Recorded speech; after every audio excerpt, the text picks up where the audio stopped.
एकोनचत्वारिंशदधिकशततमोऽध्यायः। पांडवों की उत्तराखंड यात्रा और लोमश जी द्वारा उसकी दुर्गमता का कथन।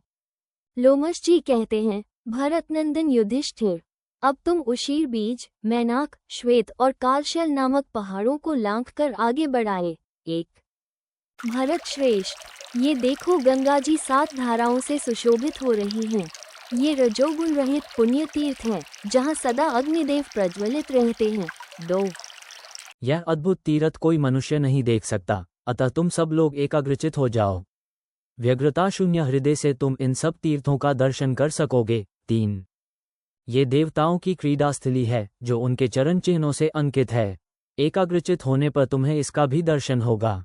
कुंती कुमार, अब तुम कालशैल पर्वत को लांघकर आगे बढ़ाए। इसके बाद हम श्वेतगिरि, कैलाश तथा मंदराचल पर्वत में प्रवेश करेंगे, जहाँ मानव, यक्ष और यक्षराज कुबेर निवास करते हैं। राजन, वहाँ तीव्र गति से चलने वाले 88,000 गंधर्व और उनसे 4 किन्नर तथा यक्ष रहते हैं। उनके रूप एवं आकृति अनेक प्रकार की हैं।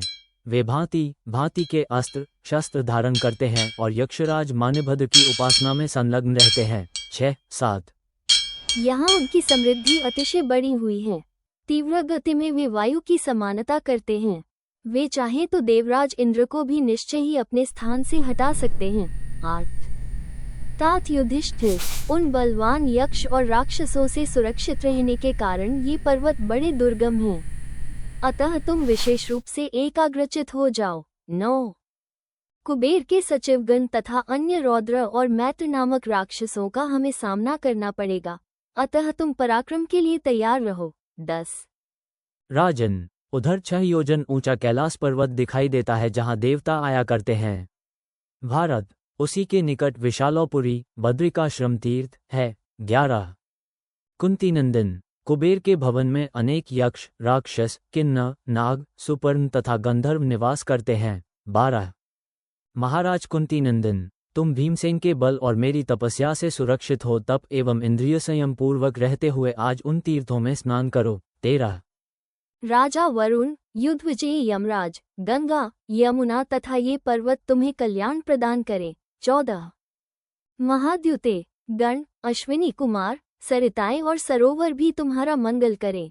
देवताओं, असुरों तथा वसुओं से भी तुम्हें कल्याण की प्राप्ति हो। 15 देवी गंगे, मैं इंद्र के सुवर्णमय मेरु पर्वत से तुम्हारा कलकलनाद सुन रहा हूँ। सौभाग्यशालिनी, ये राजा युधिष्ठिर अजमीवंशी क्षत्रियों के लिए आदरणीय हैं।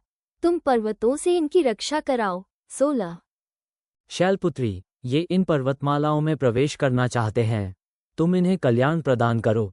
समुद्रगामिनी गंगानदी से ऐसा कहकर विप्रवर लोमश ने कुंती कुमार युधिष्ठिर को यह आदेश दिया कि अब तुम एकाग्रचित हो जाओ। 17 युधिष्ठिर बोले, बंधुओं, आज महर्षि लोमश को बड़ी घबराहट हो रही है। यह एक अभूतपूर्व घटना है, अतः तुम सब लोग सावधान होकर द्रौपदी की रक्षा करो। प्रमाद न करना। लोमश जी का मत है कि यह प्रदेश अत्यंत दुर्गम है, अतः यहाँ अत्यंत शुद्ध आचार विचार से रहो। 18 वैशंपायन जी कहते हैं, जन्मेजय, तदनंतर राजा युधिष्ठिर महाबली भीम से इस प्रकार बोले, भैया भीमसेन, तुम सावधान रहकर द्रौपदी की रक्षा करो। तात, किसी निर्जन प्रदेश में जबकि अर्जुन हमारे समीप नहीं है, भय का अवसर उपस्थित होने पर द्रौपदी तुम्हारा ही आश्रय लेती है। 19 तत्पश्चात महात्मा राजा युधिष्ठिर ने नकुल, सहदेव के पास जाकर उनका मस्तक सूंघा और शरीर पर हाथ फेरा।